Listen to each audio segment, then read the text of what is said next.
Hey, what is going on everybody, and welcome to Fantasia for today. We're going to be jumping into another session of Epic 7 now today. Got some more Guild War for you guys. But before we begin, of course, we have our joke of the day from me. I just love the way British people spell words. Diarrhea, for example, makes it look like you've lost control of your vowels. It does look strange, though, for you people out there using British English. It does look quite strange. The O does not belong there. But anyway, let's go ahead and jump into this match, shall we? The first team we're going to be going up against is C. Lilia's Meru and Aiden. So what I'm going to do is bring in my Apocalypse Ravi. These are the stats on my A Ravi. Finally, plus 15 to her. Got some Olas. She's going to be on Golden Rose for this fight because she is going to be our Dark Bait unit. Now, you're probably wondering, how are you going to use Aravi as a Dark Bait? You got Aiden on the other side. See, Lilius is always going to be attacking into her. Well, glad you asked. We're going to have Yolha here on Aureus, and she's going to be receiving 20% of the damage that's taken from the Aravi. But I also have a secret little tech that I've been working on. We got Riza Hawkeye, my absolute favorite character from Fullmetal Alchemist Brotherhood, and yeah, I re-geared her. So she wasn't really working too well. I couldn't really find too many situations to use her in when she was fast and kind of a sub-DPS support unit. So I instead decided to make her bulky.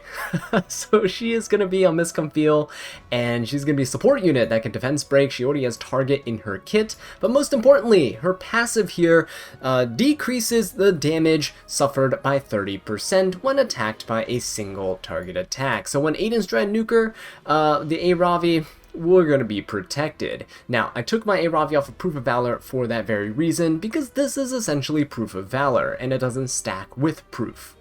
The other thing is, when Aravi drops below 50% health, we dispel all buffs from her, and we grant Hawk's Eye, which gives me speed and crit hit damage. This, coupled with the fact that I put my Aravi on Golden Rose, means that we're probably going to be dealing a lot of damage and healing up quite a bit, so it's a neat little interaction there. For the bottom team, we're going up against Zio, Spirit Eye Celine, and Karina. So I'm picking double stealth units and my handy-dandy General Purgus. He's borrowing my Aravi's Proof of Valor for this fight, and he's going to be there to tank the Zio's initial hit, boosting up my team. Now, General Purgus is the only target that Zio can hit. Even though Flitika's the fastest, she's going to be on Guiding Light, so Zio can't reach her. Then, after General Purgus pushes up the team, Flittica could go ahead and push up even further, which basically ensures that my Spectre Tenebria will be able to see a turn before their Spirit Eye Celine. We're going to try to knock her out as soon as possible, and we'll see how it goes. Flittica is probably going to go ahead and just reset the Spirit Eye Celine, just in case we can't finish her off in time, because Karina does provide a barrier. But let's go ahead and jump in and see how it goes. This first fight here... Come on now. That is, oh my god, that's a fast Aiden actually going before the C. Lilius. That actually dealt like almost no damage. Probably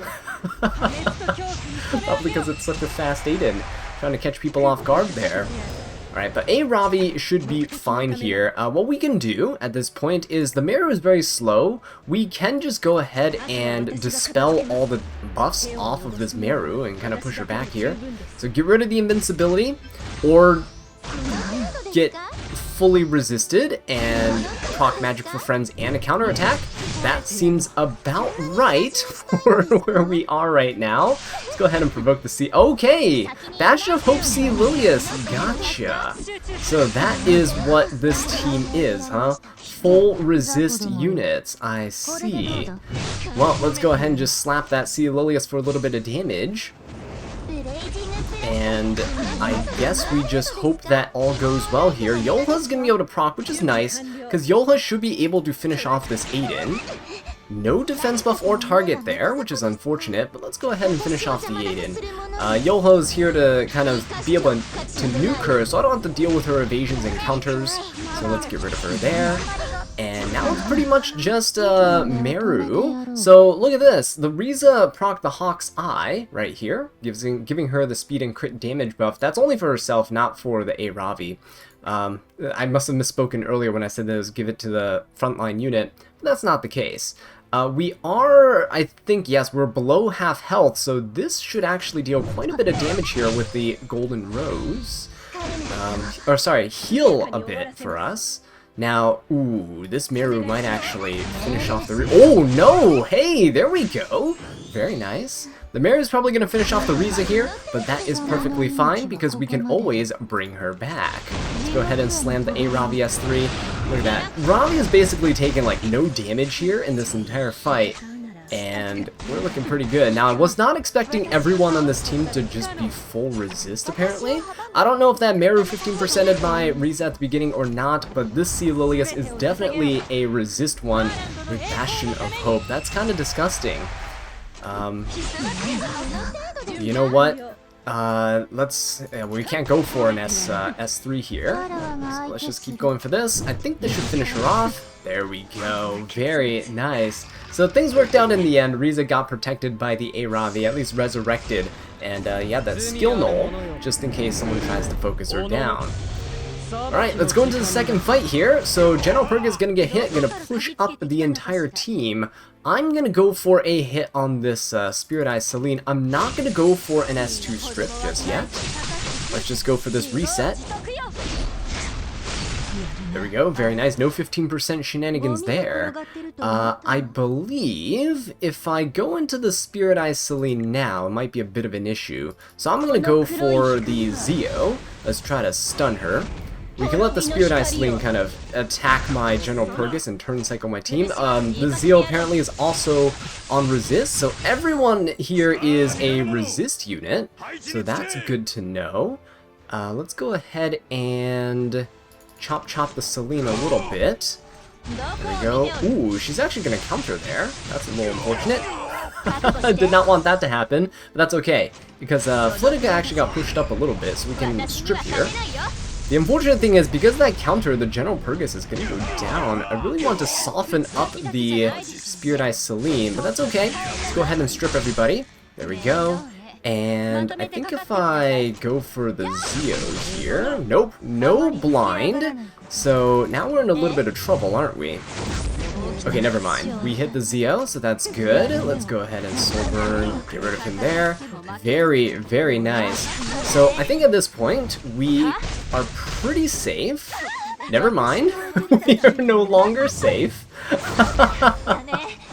This Karina is going to hurt. Oh my god, these defense breaks. Let's go ahead and S3. We can try to heal up here. Hopefully we don't die. Karina might have her S3 up again. Oh, she does. Oh, that is so unfortunate, isn't it?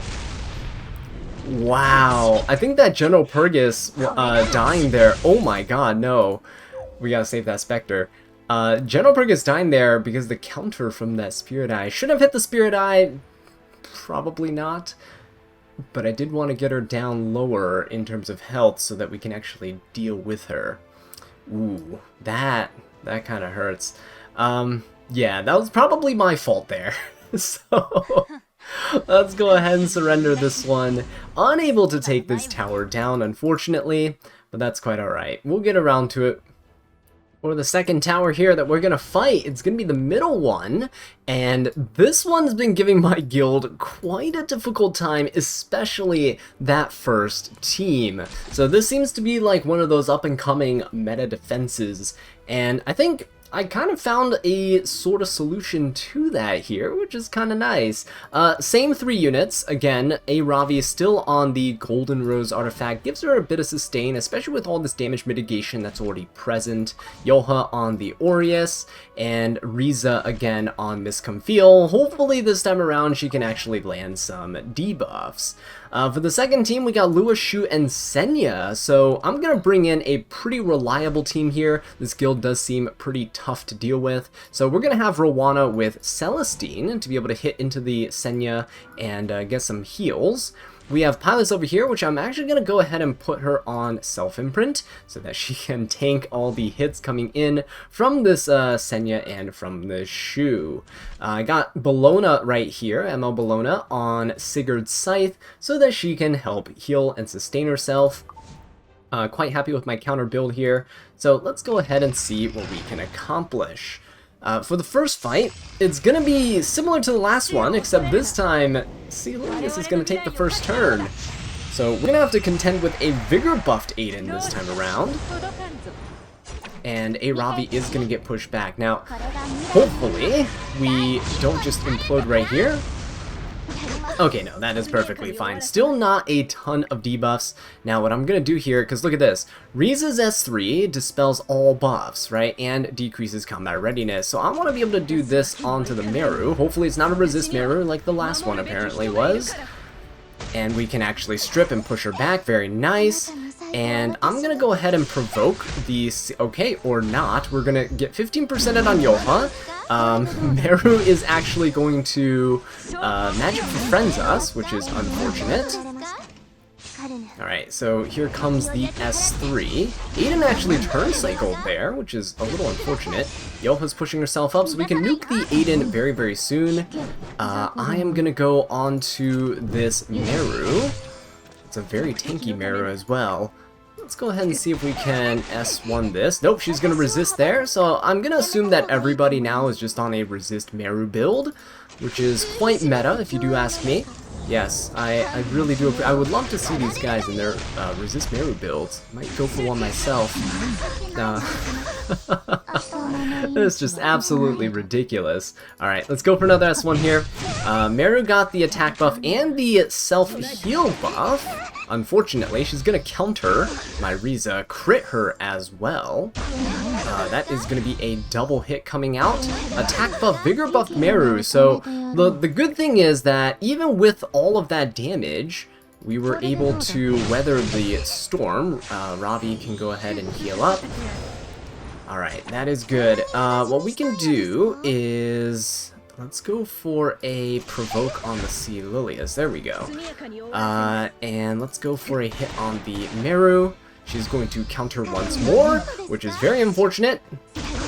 Alright, so now Ravi is the only one standing. I do have an S3 that I can pop, so let's go for that. There is no more Vigor buff on the Meru. So we're able to finish her off. Let's bring back the Riza. Very, very nice. I do like to see that. Now, I don't know if I'm going to go for... Actually, I should go for the S3, right? Because the Riza is going to give herself immunity, which will be quite nice. There we go. So when the Celurious goes for her skills, we should be just fine. We sacrificed Yoha in this fight, but that's quite alright. Alright, so now we don't have to worry about the debuffs coming in from my opponent. I can go for a Soul Burn. See, Celurious will always go for the A-Ravi. There we go, very nice.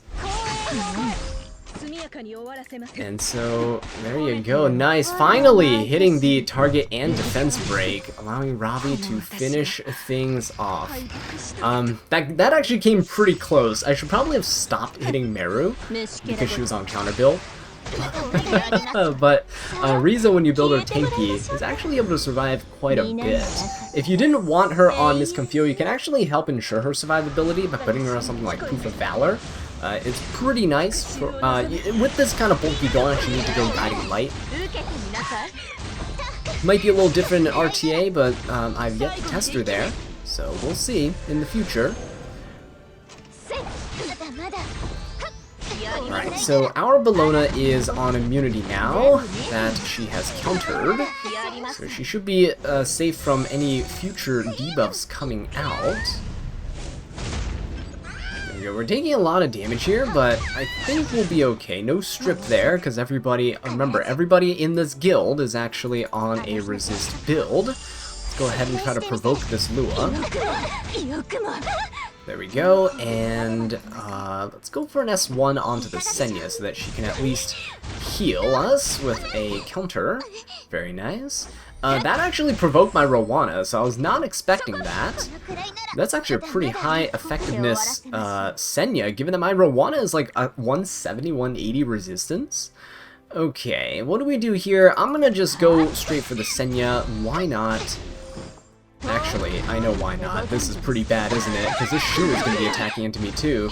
Here comes the S1. No Foosh, thankfully. Gonna Foosh into my Pylus here. We're going to counter. This is where all my counter procs go. But that is a resist Shu, as you can tell. It's just resisting everything there. This entire guild is just with resist units. Besides this Lua. This Lua's been getting provoked pretty consistently. Double counter. Okay. So now Bellona gets to go. Let's soul burn this, and ooh, do we actually go for a kill here? Yeah, let's go for it. Let's go for the Lua, because she is super annoying. Let's just get rid of her, and then we can go after the Shu next, right?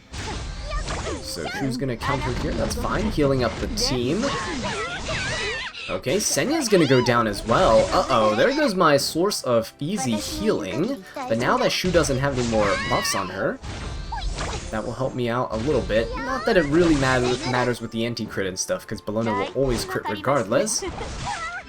Alright, but this, oh my god, this Shu is going absolutely insane right now. We do have a defense buff on our Pylus, so we should live this. There we go.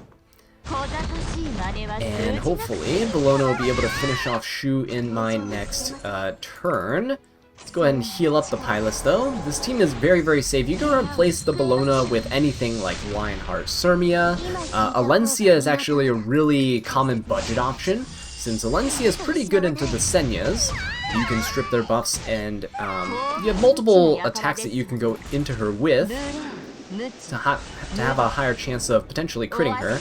And Alencia is just naturally good against Shu because the injury. So, not too shabby, and her AoE can also break Lua out of stealth. Just gotta, you know, be a little bit mindful that Shu can actually crit and kill your Alencia, though.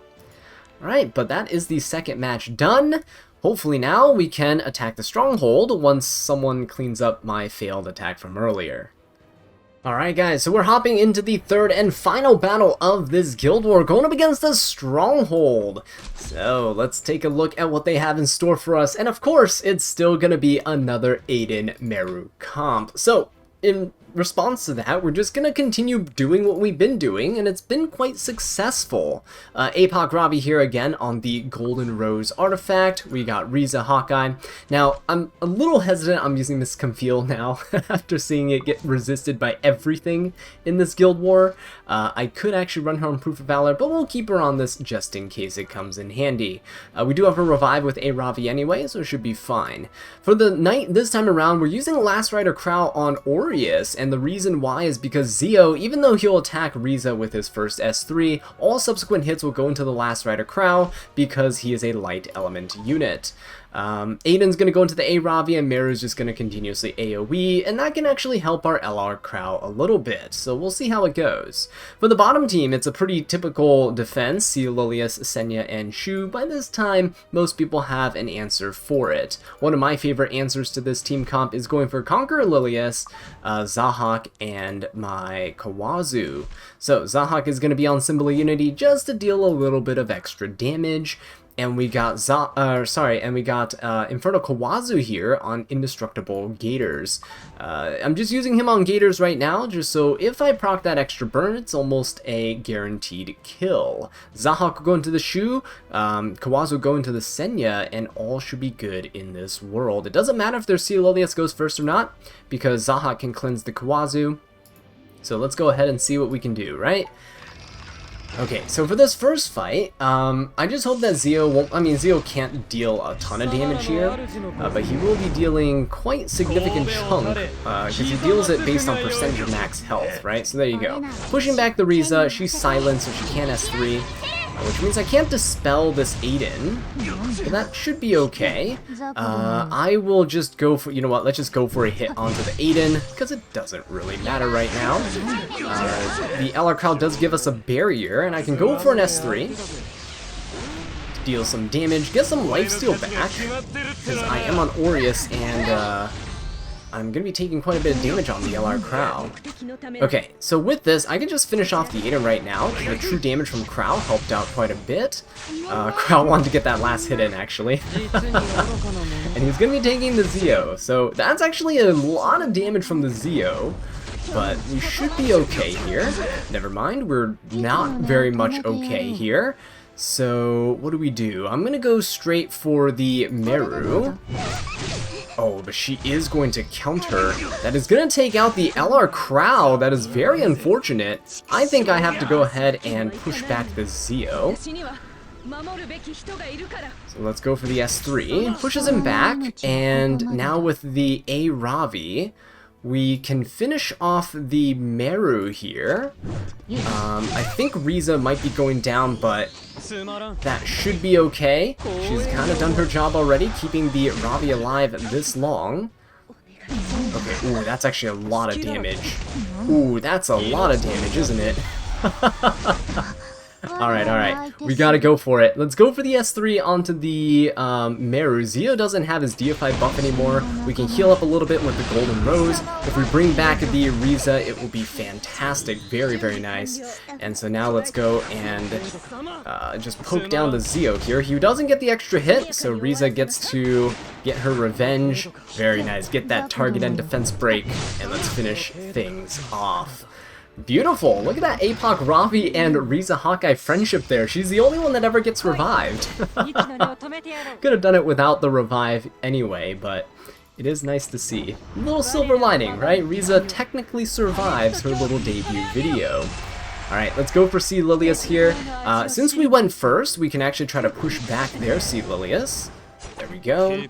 And now we can just push up our Kawazu. And let's go straight into this Shu. So we have an attack and vigor buff, and the opponent doesn't have a vigor buff, so there's no increased defense on the other side. That means Zaha can easily go ahead and finish her off. Let's go with the Kawazu into the Senya, the only DPS threat that is left. We're going to strip and let nice. We got the triple burns. Let's see what the proc does. Oh yeah, that's definitely gonna finish her off. So there you have it. This team works even if we don't outspeed, because if the C. Lilius went and S3'd and provoked the Kawazu, our C. Lilius still gets to go and get the vigor buff, Zaha cleanses, and it's business as usual. But there you go, guys. That is another Guild War down with Riza Hawkeye showing what she can do. If you guys enjoyed the video, please leave a like and subscribe for more Epic 7 content. And until next time, take care.